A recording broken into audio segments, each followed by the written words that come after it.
There was a time I was drowning in grief and exhaustion. So lost I thought I'd never rise again. Then I realized what breaks us isn't always the pain itself.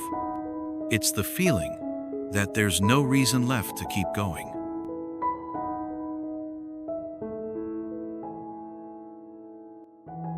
The book I want to share with you today, Man's Search for Meaning, helped me realize, even in the deepest pain, there's still something worth holding on to.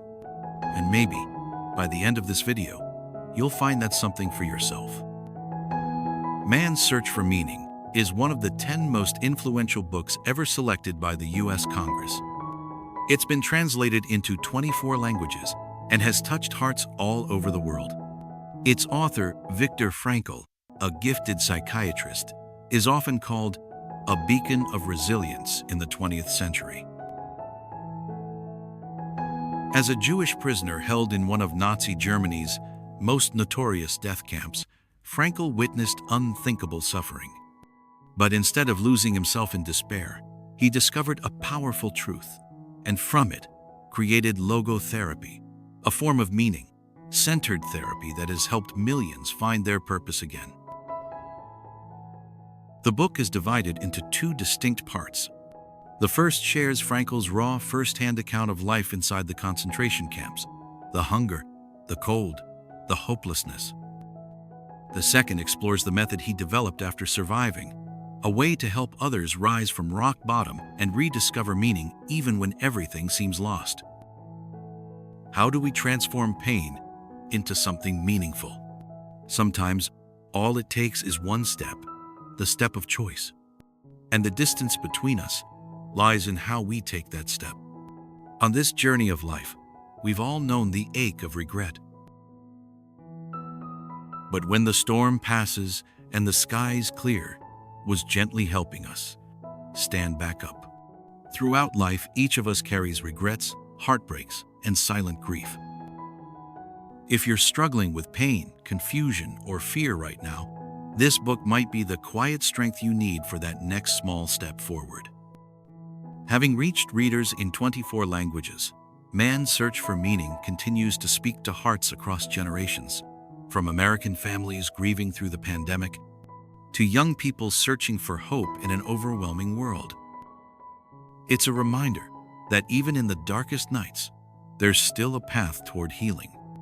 Like Frankl in the camps, you can be stripped of everything, your freedom, safety, even the people you love, and yet still hold on to one thing no one can take away: your power to choose how you face what comes.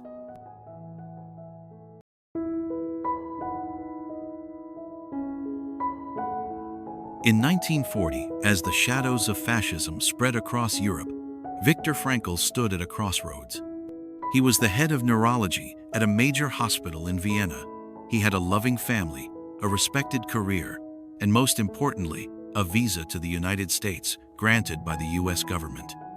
It was his lifeline, his one chance to escape the coming storm. But Frankl made a heartbreaking choice. Torn between safety and duty, he chose to remain with his frail parents and the vulnerable patients who depended on him. He couldn't abandon them. A few months later, the Nazis seized Vienna. Frankl, his wife, his parents, and his siblings were all arrested, thrown into concentration camps where death lurked in every shadow, no longer a distant fear but a daily reality. Like Frankl in the camps, you can be stripped of everything: your name, your rights, your past, and still hold on to the one thing no one can take: your inner freedom. He and 1,500 others people like him, once doctors, teachers, scientists, and business owners, were reduced to mere numbers, their identities erased, their dignity shattered. They were crammed like livestock into icy barracks designed for 200, yet stuffed with over twice that number, suffocating under the weight of despair. Each day, they were given a meager crumb of bread and a bowl of watery gruel, barely enough to sustain life. Clad in thin rags against the sub-zero winter, they were forced into brutal labor, laying railroad tracks, hauling stones, building roads. At night, 9 men shared a wooden plank, using filthy shoes as pillows and 2 worn blankets to shield against the freezing dark. Any misstep, a glance, a word, a stumble, could lead to savage beatings. And when someone grew too weak to work, they were sent directly to the gas chambers, silenced without ceremony. Frankl, once a respected doctor, now stood naked and nameless, his identity erased, his purpose shaken. But there was still one thing the Nazis could never touch: his will to choose. Some chose to end their suffering on their own terms, flinging themselves onto electrified fences in a desperate bid to escape their torment. In a place where survival itself felt like slow execution, continuing to live became an act of defiance. So what kept Viktor Frankl, surrounded by death, stripped of everything, from giving up? The answer lies in something simple yet unshakable: the power to choose. Frankl believed that even when everything else is taken from us, our possessions, our freedom, our loved ones, one thing remains inviolable: the enduring freedom to shape one's response, to find meaning in suffering, and to define one's own humanity, to reclaim what makes us truly human. Even in the most brutal conditions, he believed we could still define who we are, not by what's done to us, but by how we choose to respond. The first time Viktor Frankl stood naked in the concentration camp, exposed to the biting cold and the cruelty of his captors, he realized something profound. Everything external could be stripped away: his possessions, his freedom, his very identity. But deep within him, there was something no one could touch. It was the way he chose to live, the way he refused to let pain devour his dignity. Among those enduring the horrors of the camp, people responded differently. Some surrendered to despair, giving up entirely. Others grew numb, their hearts hardened to the suffering around them. Yet a few clung fiercely to a flicker of humanity, refusing to let it die. They all faced the same brutal circumstances, but each made a different choice. And it was that choice, not the circumstances, that defined who they were. And the distance between us lies not in what happens to us, but in the way we take that step forward. Those kinds of struggles, though not always as extreme as a concentration camp, linger quietly in the fabric of our everyday lives. Life is a tapestry of highs and lows, woven with inevitable pain.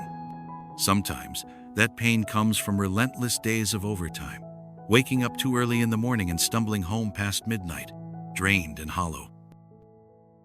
You hustle endlessly to make ends meet, caught in a cycle that feels like a treadmill with no off switch. Other times, it's the gut-wrenching loss of a loved one, leaving you adrift, hollow, as if you're the last person left in the world. Or perhaps it's an unexpected blow, an accident, an illness, a job loss, a misstep in life you never saw coming. Every one of us will face such days, moments of joy intertwined with sorrow, light interwoven with shadow. But here's the truth: no matter the storm, no matter how overwhelming the hardship, it will pass. No winter lasts forever. And no one grows into their fullest self without enduring those freezing, bitter days. Even in the harshest environments, life finds a way to begin again. And sometimes, the very pain that once crushed you, quietly, becomes the thing that helps you rise. Even the most fragile blossom can push through the cracks of barren stone, and so can you. You always have another choice: not to give up, not to wallow in self-blame, not to surrender but to rise, to face what has knocked you down, and to keep moving forward. That's all it takes. Whether you're standing at the edge of life and death or staring into a dark abyss, you don't have to be pulled under. The pain that marked your path didn't come to break you, it came to refine you, to draw out a strength you never knew you had. Frankl once said, "We cannot control what happens to us in life, but we can always choose how we face it." Those words weren't penned in a cozy study or a university library. They were forged in the crucible of his own life, written in the shadow of death at Auschwitz.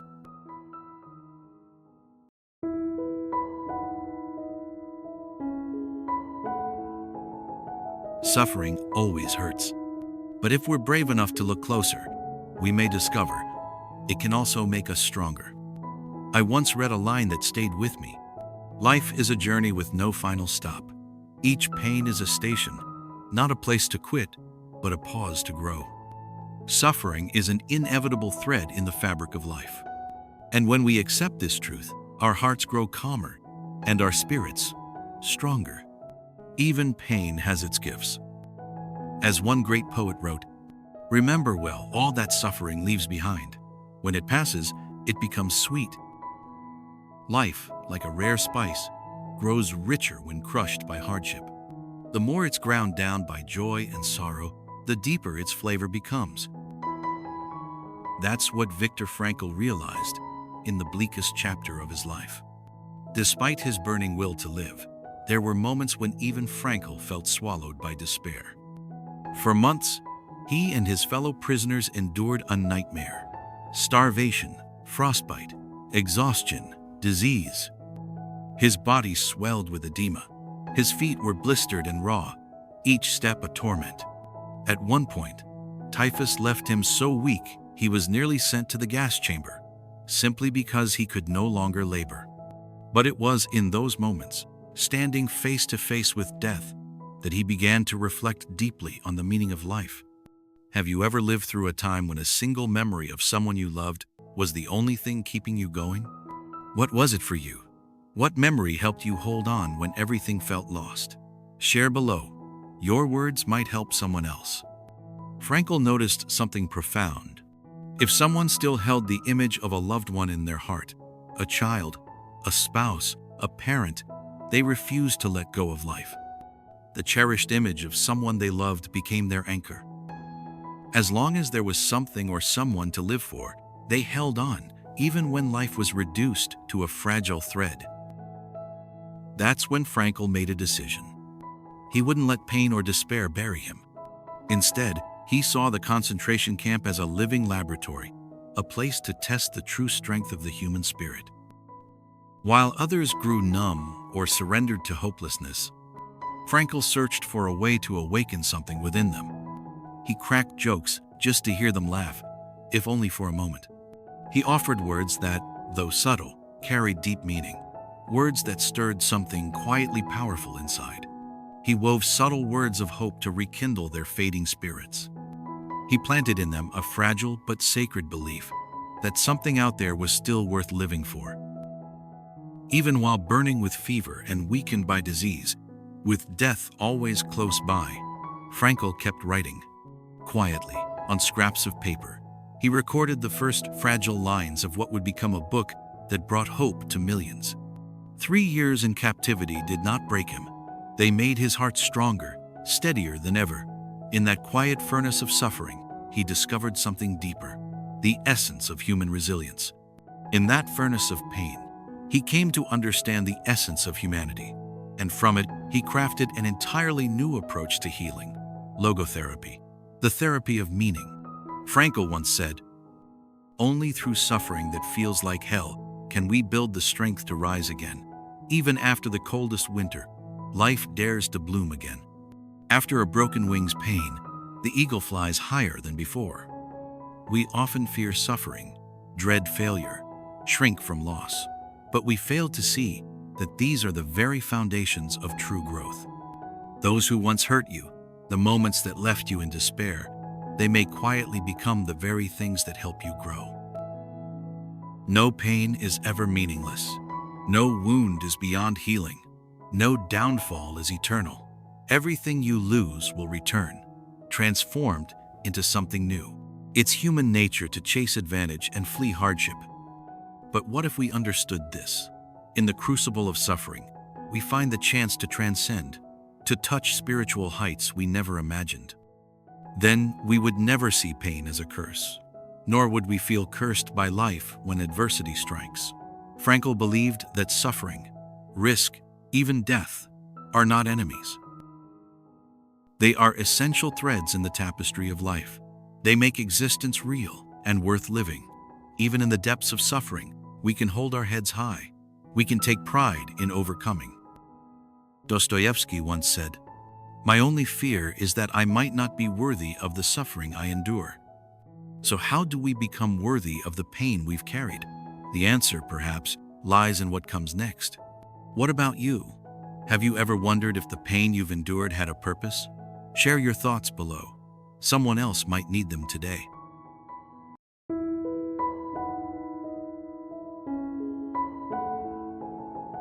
Have you ever felt lost? Like everything in your life is technically fine, but deep down, you're not sure why you're still going? Sometimes, the answer to that emptiness isn't about adding something new to your life. It's about rediscovering what makes it meaningful. Frankl once said, "Those who have a why to live can bear almost any how." This quote, originally from Nietzsche, became a life anchor for Frankl during his darkest days in the concentration camps. He witnessed countless people who didn't die from hunger or disease, but because they no longer had a reason to keep going. Their bodies faded as the last spark of hope disappeared from within. Statistics even showed that the highest number of deaths in the camps occurred around Christmas. Why? Because many prisoners pinned all their hopes on being reunited with family by then. But when that reunion didn't happen, the crushing disappointment broke them, emotionally, then physically. If you've ever experienced a big dream falling apart, you might understand a small part of what they felt. Maybe you waited for a job offer that never came, or longed for a phone call that never arrived. When the spirit gives up, the body often follows. Frankl believed this. What truly keeps us alive isn't just hope, it's meaning. As humans, we live to search for a sense of purpose, and that search, he said, is more vital than even happiness or avoiding suffering. In his book, Frankl shared 3 ways we can find meaning in life: creating something valuable through work or a pursuit that matters to you. In simple terms, you live to build something that matters. Loving and caring for someone deeply. When a person becomes the reason you get up in the morning, a loved one can be your anchor through any storm. Choosing your attitude in hard times, when you face loss, suffering, or crisis, and still decide to keep going, not because anyone tells you to, but because you choose to. Frankl was convinced, nothing gives us the strength to overcome adversity more than knowing, my life has meaning. And that meaning doesn't come from perfection. It comes from living honestly and fully, even when you're in pain. Life is a cycle, a rhythm of birth and death, joy and hardship. There will be trials, there will be pain, but as long as you're still walking, still asking, what am I living for? You are still on the path toward meaning. And maybe that journey itself is what makes life worth living. So, what's your reason today? What's the why that helps you keep going? Share it in the comments. It might be just what someone else needs to hear.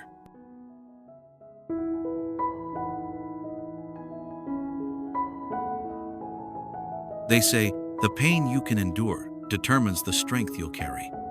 In 1945, after being liberated from the concentration camps, Viktor Frankl emerged into a silence more painful than captivity, a silence filled with loss. His parents, his brother, and the pregnant wife he loved dearly had all died in the camps, stolen by starvation and disease. The few survivors he knew scattered across the globe.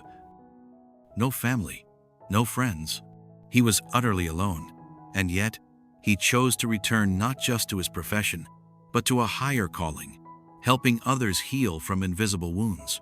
He threw himself into his work.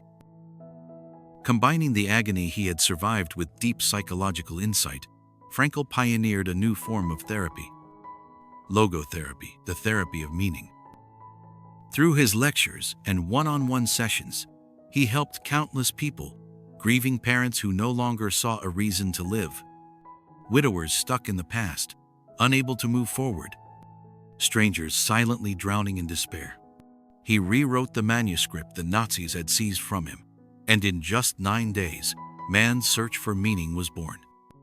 Over the next few decades, he wrote more than 30 books and traveled the world to share his message. Coming so close to death had awakened in him a boundless passion for life. At 67, he learned to fly, earning his pilot's license in just a few months. At 80, he climbed some of Europe's most dangerous peaks, In his 90s, he still welcomed visitors from across the world and personally replied to letters each week, offering compassion, insight, and encouragement to those seeking meaning. His story moved people from every walk of life. Harvard, Stanford, and other prestigious universities invited him to speak. Leaders, philosophers, even Pope John Paul II read his books and came to meet him in person. The war had taken everything he loved, but Frankl chose to rise and live with a purpose far greater than himself: to inspire, to heal, and to remind us all that meaning still exists, even after everything else is gone. And maybe that same choice is waiting for you too. What will you live for, even after the storm? Someone once said, "Suffering is a launching pad for genius, a hidden gift for the strong, and a pitfall for the unprepared." Suffering is a test, not a punishment. It's life's mandatory course. The more pain you endure, the more strength you gain. From choosing our response, to rising above the pain, and finally discovering purpose, this is the journey Frankl took. And his journey became a light for millions. The logotherapy he created continues, and will continue, to help countless people reclaim their lives. If you're new to these names, here's how they differ. If you've explored psychology or watched breakdowns from creators like Peter Present, you might already know. While Freud dove into the past and Adler focused on superiority, Frankl placed his focus somewhere else entirely: not joy, not greatness, but meaning. Frankl believed meaning is the deepest drive of all human life. There's a quote I love: "A river becomes beautiful only after it cuts through rock." So do we. We become beautiful through struggle. Only through struggle do we discover what we're really made of. Life grows richer when we choose to shape ourselves in hardship. Only by braving the darkest valleys can we reach the peaks we thought impossible. When we find meaning, we gain more than happiness, we gain resilience. So when pain, loss, or failure finds us, may we rise stronger. May we remember man's search for meaning. May we remember Viktor Frankl. And may we remember this: some people have walked through hell and still built lives full of strength, purpose, and love. Frankl lit the way, and others have followed that light ever since. If you'd like to go deeper, I recommend The Prisoners of Our Thoughts, a powerful book written by two authors who personally met Frankl and were trusted by him to carry his vision into the modern world. It's not just a book. It's a compass for anyone who has ever asked, "Why am I still here?" If you're still searching for that answer, maybe this is the moment that sparks your next step. Thank you for staying with me until the end. If this message moved you, please share it with someone who may need it today. And if you're ready to begin your own journey toward meaning, here's a small challenge. Write down one reason you want to keep going just for this week. Share it in the comments or send it to someone you love. And don't forget to like, subscribe to Meaningless Mind, and turn on notifications for more videos every week. And above all, you are not walking this path alone.